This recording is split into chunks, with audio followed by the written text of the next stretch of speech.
Welcome back out to our standout student interview. Here is Jonah Purcell taking some time to talk with us. And Jonah, you're a junior here at Salida High School. I guess, first of all, how's the junior year been treating you? All right. I mean, it's school and I'm going through it. So when you talk about school and going through it, classes this year, I've heard the junior year classes can kind of be more difficult and a bit more challenging. Have you found that this year? Compared to my sophomore year, junior year's actually been a breeze just because of the classes that I'm taking, like history and stuff and anatomy. It's been a lot of fun. You said anatomy is one of your favorite classes, and just kind of being an athlete has helped you be attentive in that class and kind of learn about not just what you do, but how your body does it. Yeah, it's super useful, especially when we went over the muscular system. Super interesting to learn about.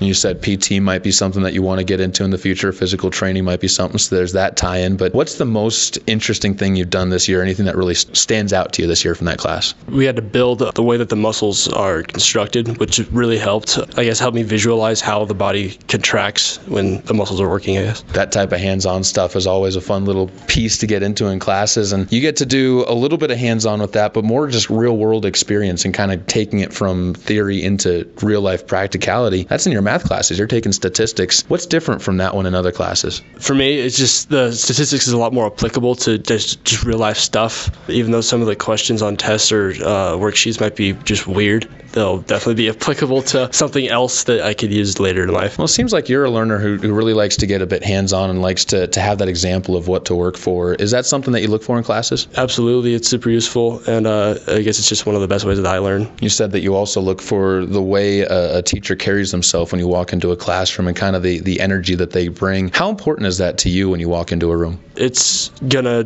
define for me how that class period goes for that day. If it's positive, then it's probably just going to be a really easy, fun time, versus if it's a bit negative. I mean, I'll try to make it positive, obviously, but it's definitely not going to be as optimistic as I hope for. Well, when you take that, those are always so big, but it also is encouraging when you have that in your extracurricular stuff too, with coaches and people that you're around. Baseball season's coming up. I know you're getting excited for that, but what do you enjoy most about baseball? What drives you to compete in that? Just the people and being able to, possibly play at the next level. It's just one of the biggest dreams I've had. And you talk about a new team this year and kind of a new coach. Not really a new team, but a new coach there. Are you excited for the challenge of kind of getting used to new styles and kind of the path and the story that you guys go on this year? Absolutely. Since the new field is going to be finished hopefully soon, we should have a great season. Coach Lee's awesome. We hopefully do really well this year. Talk a little bit about other stuff that you do around here at the school, because you're also part of an entrepreneur type of program, working with the vending machine and using that as a business. What got you into that, and what's it been like? I was the only one that was taking Entrepreneurship 2 this year, and so it's a self-guided study class, and so they just wanted me to learn how to run a business out of the vending machine. Is there anything that really stood out to you from the first couple of months of what you've been doing there? Absolutely.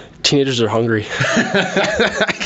I think your parents would definitely agree with you on that one, and probably good that you're learning that lesson now. Outside of that, you're a junior looking forward to senior year. Is there anything that you're really excited about for senior year that you've been waiting for a chance to experience? Off hours and economics class. When you talk about that freedom about the off hours, what do you want to do in your off time? Is that something where you want to try and work towards career, work towards something productive? Maybe just working, or possibly making steps towards becoming a physical therapist or something like that. I still think that's one of the coolest things about senior year, is that you get to have that chance to explore a little bit for it. But when you talk about senior year, everyone kind of looks to you for advice. What advice would you pass on to somebody this year that would help them out, or somebody new to the school? Don't listen to negative people. Focus on the positive parts of life. It's really important in high school. One of the things that helps me when there's those negative voices is you get to live in a place like this. And what's the best thing about living here when you think about it? And if somebody asks you and you're on a trip somewhere, whatever the case may be, what would you tell them? Enjoy the view.